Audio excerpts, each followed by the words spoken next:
Good morning. Today we are going to discuss accounting equation. First हम लोग समझेंगे accounting equation क्या है, meaning of accounting equation. An accounting equation shows that the assets of a firm are equal to the sum of its liabilities and the capital contributed by owner. Accounting equation क्या है? Total assets equal to total liabilities plus capital contributed by owner.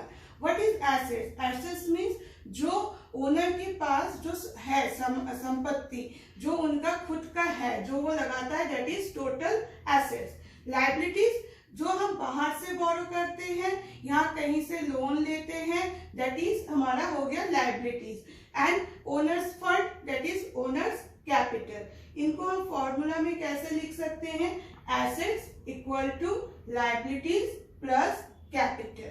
Suppose करते हैं एक business start करना चाहता है और वो उन्होंने 5 लाख अपना कैपिटल लगाया और उन्होंने 1 लाख रुपया बाहर से बैंक से 1 लाख रुपया बोरो किया, लोन लिया है. तो अब उनका क्या हो जाएगा? एसेट्स क्या हो जाएगा? टोटल आपका 1 लाख हो गया आपका लोन लाइबिलिटीज प्लस 5 लाख हो गया उनका कैपिटल, तो प्लस करके 6 लाख, तो टोटल एसेट्स हो गए 6 लाख. यहाँ पे क्या हो रहा है कि कैपिटल भी इंक्रीज हो रहा है and liabilities also increase and assets will be also increase. तो 6 lakh equal to 1 lakh plus 5 lakh. That is the accounting equation. Fundamental हम लोग ये समझ सकते हैं. अब कौन कौन से ट्रांजैक्शन इफेक्ट करता है accounting equation? First, increase in one assets and decrease in other assets. मतलब एक एसेट्स को हम इंक्रीज कर रहे हैं तो दूसरा एसेट्स क्या हो रहा है मेरा? डिक्रीज. सपोज करते हैं परचेज गुड्स इन कैश. हम कोई गुड्स परचेज कर रहे हैं कैश में, तो हमारे क्या एंट्री होती है? Purchase account debit to cash account. That means कोई भी हम चीज परचेज करते हैं तो स्टॉक हमारे पास आता है और हमसे जाता क्या है? कैश जाता है. तो यहाँ पे स्टॉक इंक्रीज हो रहा है एक एसेट्स एंड अदर एसेट्स हमारा क्या है? करंट एसेट्स कैश, वो हमारे डिक्रीज हो रहे हैं. सेकेंड, इसके हम एग्जांपल ले सकते हैं सोल्ड गुड्स फॉर कैश. हम सामान बेच रहे हैं कैश पे. वो कैसे हो सकता है? कोई भी सामान हम बेचते हैं तो क्या होता है? स्टॉक हमसे जाता है और इन द फॉर्म ऑफ क्या हमारे पास आता है? कैश आता है. तो यहाँ पे क्या हो रहा है? स्टॉक डिक्रीज हो रहा है एंड कैश क्या हो रहा है? इंक्रीज हो रहा है. क्लियर? नेक्स्ट टॉपिक है increase in an assets and simultaneously increase in liabilities. मतलब हमारे एसेट्स के साथ साथ लाइबिलिटीज भी इंक्रीज हो रहा है. वो कैसे? जैसे परचेज गुड्स ऑन क्रेडिट. हमने गुड्स परचेज किए क्रेडिट पे, तो क्या हुआ? परचेज करिए, दैट मीन्स स्टॉक हमारे पास आया तो हमारा एसेट्स इंक्रीज हुआ. साथ साथ क्या हुआ? हमारा लाइबिलिटीज भी इंक्रीज हुआ क्योंकि हमने क्रेडिट में परचेज किए, उसका पेमेंट अभी तक नहीं हुआ, उसको हमें पेमेंट करना है. तो इंक्रीज भी, एसेट्स भी इंक्रीज हुआ, साथ साथ हमारा लाइबिलिटीज भी इंक्रीज हुआ. Third, increase in and assets and increase in capital.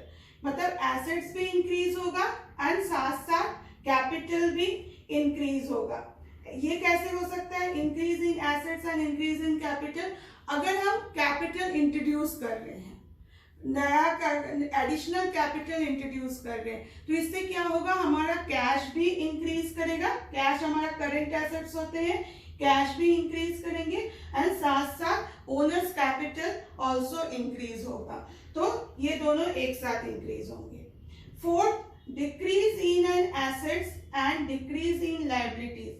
मतलब एसेट्स भी कम होंगे और लाइबिलिटीज भी हमारा कम होगा. ये कैसे हो सकता है? Payment to creditors. हम क्रेडिटर्स को पेमेंट कर रहे हैं, क्रेडिटर्स को पेमेंट कर रहे हैं, दैट मीन्स कि हमसे कैश जा रहा है और हमारी लाइबिलिटीज जो क्रेडिटर्स को पेमेंट हो रही है, तो हमारी एक तरफ से लाइबिलिटीज भी कम हो रही है.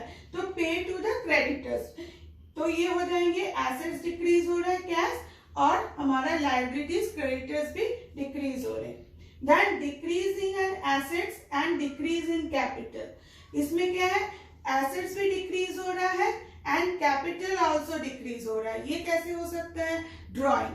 अगर हम कैश विड्रॉ कर रहे हैं, कैश निकाल रहे हैं, किसके लिए, हम फर्दर पर्सनल यूज के भी निकाल सकते हैं, ऑफिस यूज के लिए भी निकाल सकते हैं। तो कैश इन द फॉर्म, हम कैश निकालेंगे, in the form of cash निकालेंगे, तो एसेट्स हमारा, करंट एसेट्स डिक्रीज हुआ, साथ साथ हमारा क्या हुआ, कैपिटल भी हमारा डिक्रीज हुआ है।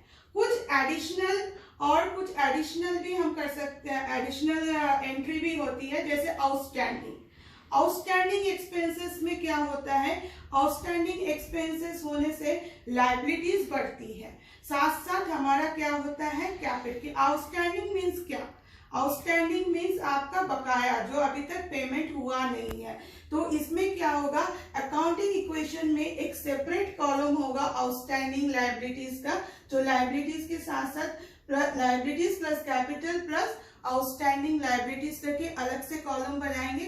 वो लायबिलिटीज बढ़ेगी, हमारी लायबिलिटीज बढ़ेगी एंड कैपिटल वहां पे डिक्रीज होगा, ठीक है, क्योंकि हमें उसको पेमेंट करना है।